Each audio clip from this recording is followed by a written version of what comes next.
Good morning, friends.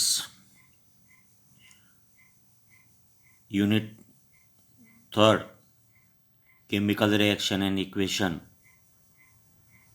We are already start at Sunday.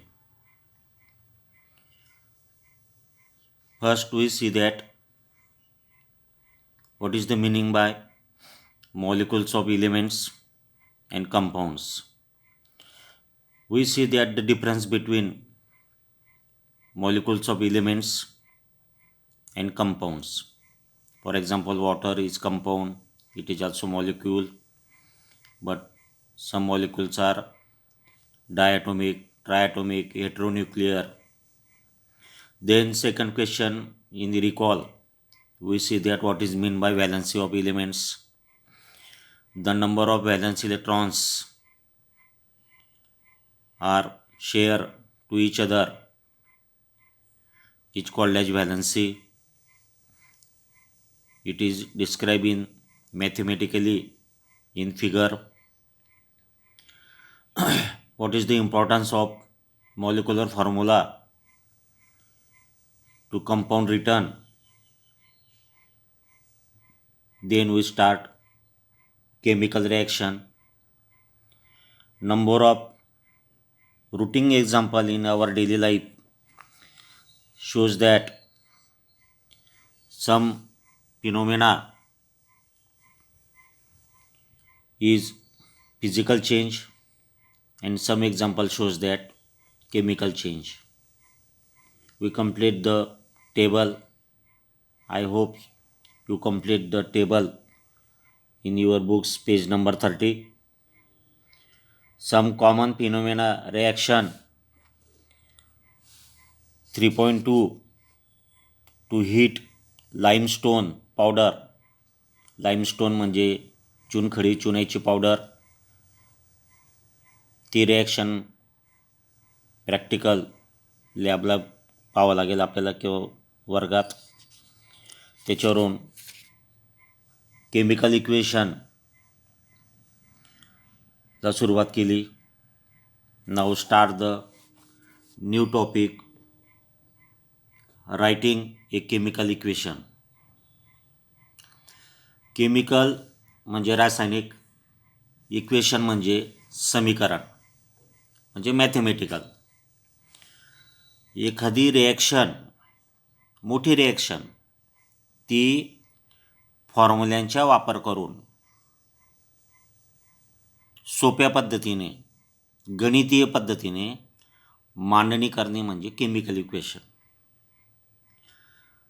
मग या chemical इक्वेशनमध्ये महत्त्वाचा पार्ट आहे रिॲक्टंट. केमिकल इक्वेशन म्हणजे या प्रकारे, जसं कॉपर सल्फेट प्लस झिंक, ब्रॅकेटमध्ये लिहिलं एस म्हणजे सॉलिड, नंतर ॲरो आहे बघा, हा ॲरो म्हणजे केमिकल इक्वेशनच्या दोन बाजू आहेत. एक लेफ्ट हँड साईड ज्याला LHS म्हणतात आणि ही राईट हँड साईड याला RHS म्हणतात. मग लेफ्ट हँड साईडला जे प्रोडक्ट आपण जे फॉर्म्युले लिहितो, लेफ्ट हँड साईडला जे आपण फॉर्म्युले लिहितो त्यांना म्हणतात रिॲक्टंट. आणि राईट साईडला जे लिहितो फॉर्म्युले ॲरो नंतर त्याला म्हणतात product. Reactant and products are two or मोर.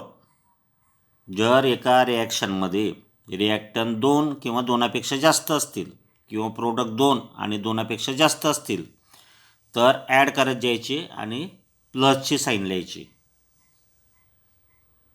जसं बघा हे एक्झाम्पल, कॉपर सल्फेट घेतला आपण रिॲक्टंट म्हणून, परत आणखी दुसरा रिॲक्टंट घेतला, सेकंड झाला म्हणून काय केलं प्लस प्लस झिंक मग आता रिॲक्शन झाली, ॲरो दाखवला, या उजव्या बाजूला काय मग प्रोडक्ट झिंक सल्फेट, ब्रॅकेटमध्ये लिहिले AQ म्हणजे ॲक्वा म्हणजे काय मग वॉटर मिक्स असलेलं लिक्विड, आणि प्लस परत आणखी दुसरा प्रोडक्ट बाहेर पडला, त्याला म्हटलं कॉपर. कॉपर बाहेर पडलं, मग राहिला काय सल्फेट आणि इकडचे झिंक, म्हणून झिंक सल्फेट, ते नंतर पाहू आपण.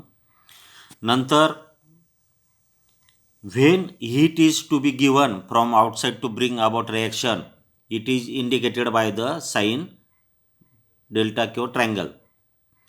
जर उष्णता दिली, हीट दिली, आपण बर्नर लावलं, लॅम्प लावला, नंतर स्पिरिट लॅम्प असेल, गॅस असेल, तर हीट दिली तर हा सिम्बॉल वापरायचा, ॲरोवर लिहायचं हीट ट्रायंगल. नंतर गॅस बाहेर पडला तर हा ॲरो, हा कार्बन डायऑक्साईड बाहेर पडला, वातावरणात ॲटमॉस्फिअरमध्ये बाहेर निघाला, तर हा असा ॲरो दाखवायचा. उष्णता बाहेर पडली तर प्लस हीट लिहायचं. तर अशा पद्धतीने 5वा पॉईंट आहे, it is necessary to fulfil certain condition like specific temperature. जर एखादी विशिष्ट कंडिशन असेल की या टेम्परेचरला तो डिझॉल्व होईल, या टेम्परेचरला ते रिॲक्शन घडून येईल, तर ते टेम्परेचर लिहावं लागतं, 30 डिग्री 40 डिग्री. प्रेशर असेल तर प्रेशर लिहायचं. कॅटलिस्ट म्हणजे एखादा मध्यस्थी की एखादा केमिकल्स, एखादा कंपाऊंड जो त्या रिॲक्शनमध्ये इन्व्हॉल्व झाल्यानंतर ती रिॲक्शनचं स्पीड वाढतो, लवकर होते आणि रिॲक्शन होण्याला मदत करतो, त्याला म्हणतात कॅटलिस्ट. त्यांचं नाव लिहायचं. नंतर कंडिशन लिहायची, ॲरो दाखवायचा. For example, reaction of vegetable oil takes place of the temperature 60 degree with hydrogen gas is presence of the nickel catalyst. Nickel काय मग कॅटलिस्ट आहे. तर अशा पद्धतीने लिहितात. फॉर एक्झाम्पल बघा, व्हेजिटेबल ऑइल लिक्विड असतं, व्हेजिटेबल म्हणजे काय वनस्पती तेल, मग लिहिलं, त्याच्यातून हायड्रोजन गॅस मिक्स केला म्हणजे गॅस लिहिला, किती डिग्री तापमान दिलं 60 डिग्री सेल्सिअस, एवढ्या तापमानापर्यंत त्याला तापवायचे, त्याच्यावर जाऊ द्यायचे नाही, मिनिमम तेवढं पाहिजे तर रिॲक्शन होईल. निकेल कॅटलिस्ट वापरला आणि काय तयार झालं मग वनस्पती घी, ज्याला आपण तूप म्हणतो. मग ते कसं येतं सॉलिड. वनस्पती घी म्हणजे ज्याला आपण पूर्वी एक डालडा तूप नावाचे यायचं, ब्रँड कंपनीचे नाव होतं ते, म्हणून त्याला डालडा तूप या नावाने ओळखलं जायचे, पण ॲक्च्युली ते वनस्पती घी आहे. अशा पद्धतीने रिॲक्शनमध्ये temperature, pressure, catalyst, solid, liquid, gases, aqua, arrow, upward, downward अशा आपण लिहू शकतो.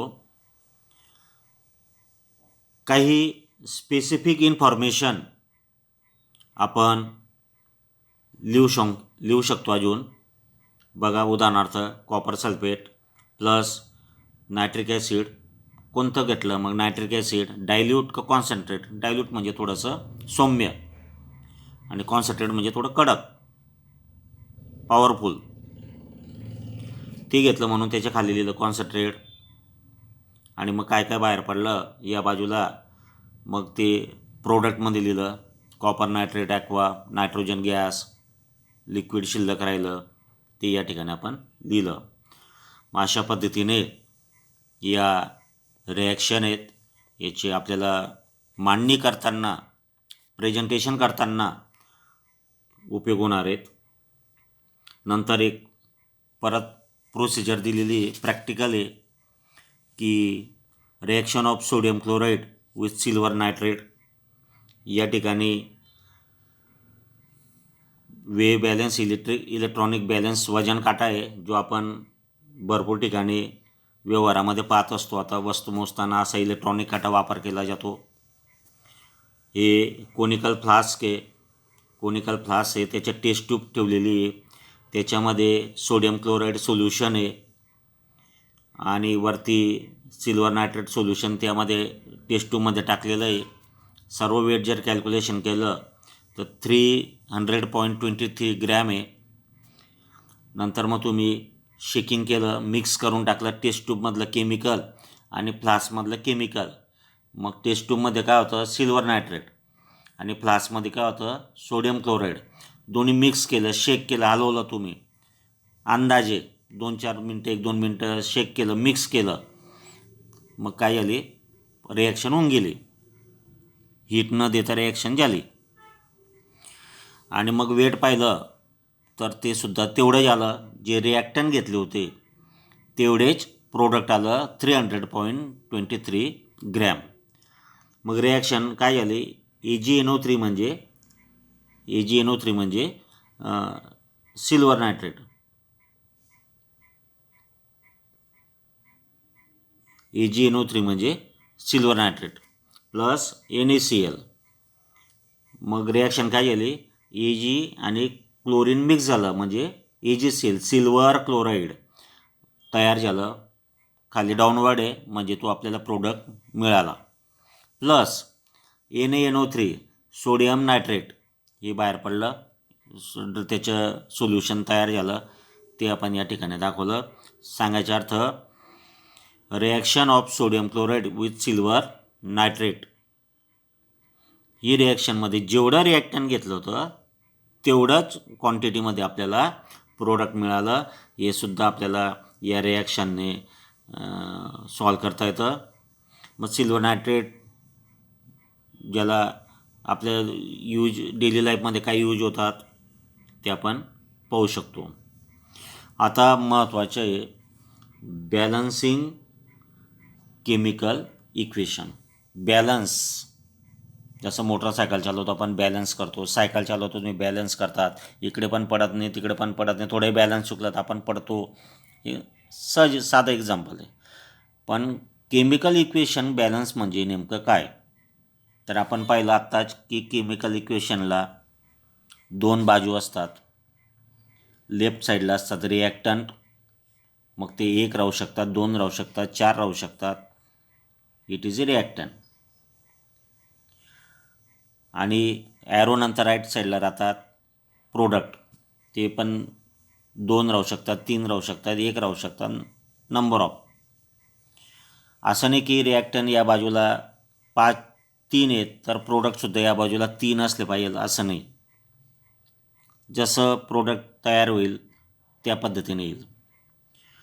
मग बॅलन्स म्हणजे काय, तर जेवढे ॲटम तुम्ही घेतले, जसं आता सिल्वर आहे, Ag आहे, तुम्ही इकडे राईट साईडला 3 मॉलिक्यूल Agचे घेतले, 3Ag, किंवा AgCl silver chloride, AgCl 2, AgCl डायक्लोराईड किंवा AgCl सिल्वर क्लोराईड 2 मॉलिक्यूल घेतले, तर प्रोडक्ट तयार होताना राईट साईडला सुद्धा ते सिल्वरचे 2च ॲटम आणि क्लोरीनचे सुद्धा 2च ॲटम यायला पाहिजे. मग याला बॅलन्स म्हणतात. आता in the reaction the equation is the same as the number of atoms of those elements in the products. Such an equation is called balance equation. Number of reactant म्हणजे 2, 3 जेवढे reactant असतील एका मॉलिक्यूलचे, जसं H2O, तुम्ही या बाजूला left साईडला H2O घेतला, H2Oमध्ये हायड्रोजन किती आहे, 2, आणि ऑक्सिजन किती आहे, 1. तर प्रोडक्ट रिॲक्शन झाल्यानंतर राईट साईडला सुद्धा रिॲक्शनमध्ये हायड्रोजन 2च असले पाहिजे. तुम्ही 5 हायड्रोजन घेतले तर राईट साईडला सुद्धा किती असले पाहिजे, 5 असले पाहिजे. त्याला म्हणतात balancing. If the number of atoms in each element is not same on the two sides of an equation, it is called as unbalanced equation. जर इकडे 3 हायड्रोजन आहेत रिॲक्टंटमध्ये, राईट साईडला 2च आहेत, तर तुमची रिॲक्शन काय आहे? मग इक्वेशन काय आहे? अनबॅलन्स आहे. रिॲक्शन झाली ते मान्य आहे, पण मान्य करताना गणितीय दृष्टीने मॅथमॅटिकली ती अनबॅलन्स आहे. लेफ्ट साईडला तुम्ही 5 हायड्रोजन दाखवतात, राईट साईडला तुम्ही 3 दाखवतात, 4 दाखवतात, तर ते अनबॅलन्स आहे. मग बॅलन्स करण्यासाठी तुम्ही इकडे पाटलेले म्हणजे लगे इकडे पाटलेले असं नाही, त्याच्या व्हॅलन्सीनुसार, त्याच्या फॉर्म्युल्यानुसार ते तुम्हाला लिहायचे. If any reaction the total mass of each element in the reactant is same as the total mass of the respective element in the product. कोणत्याही रिॲक्शनमध्ये टोटल मास म्हणजे वस्तुमान हे रिॲक्टन असताना जेवढं असेल, जसं आपण मागचं एक्झाम्पल पाहिलं 300.23 ग्रॅम हे रिॲक्टन होतं, टोटल मास होतं, तेवढंच रिॲक्शन झाल्यानंतर प्रोडक्टसुद्धा किती भरलं? 300.23. ते सुद्धा आपल्याला पाहायचं आहे. मग आता काही स्टेप्स आहेत, पायऱ्या आहेत, ज्या equation reaction, chemical reaction balance करतात, संतुलित करतात.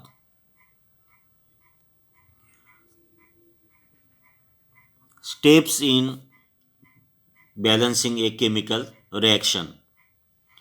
मग वेगवेगळ्या स्टेप आहेत. आता या स्टेप टप्प्याटप्प्याने जर पाहिलं आपण, 1 2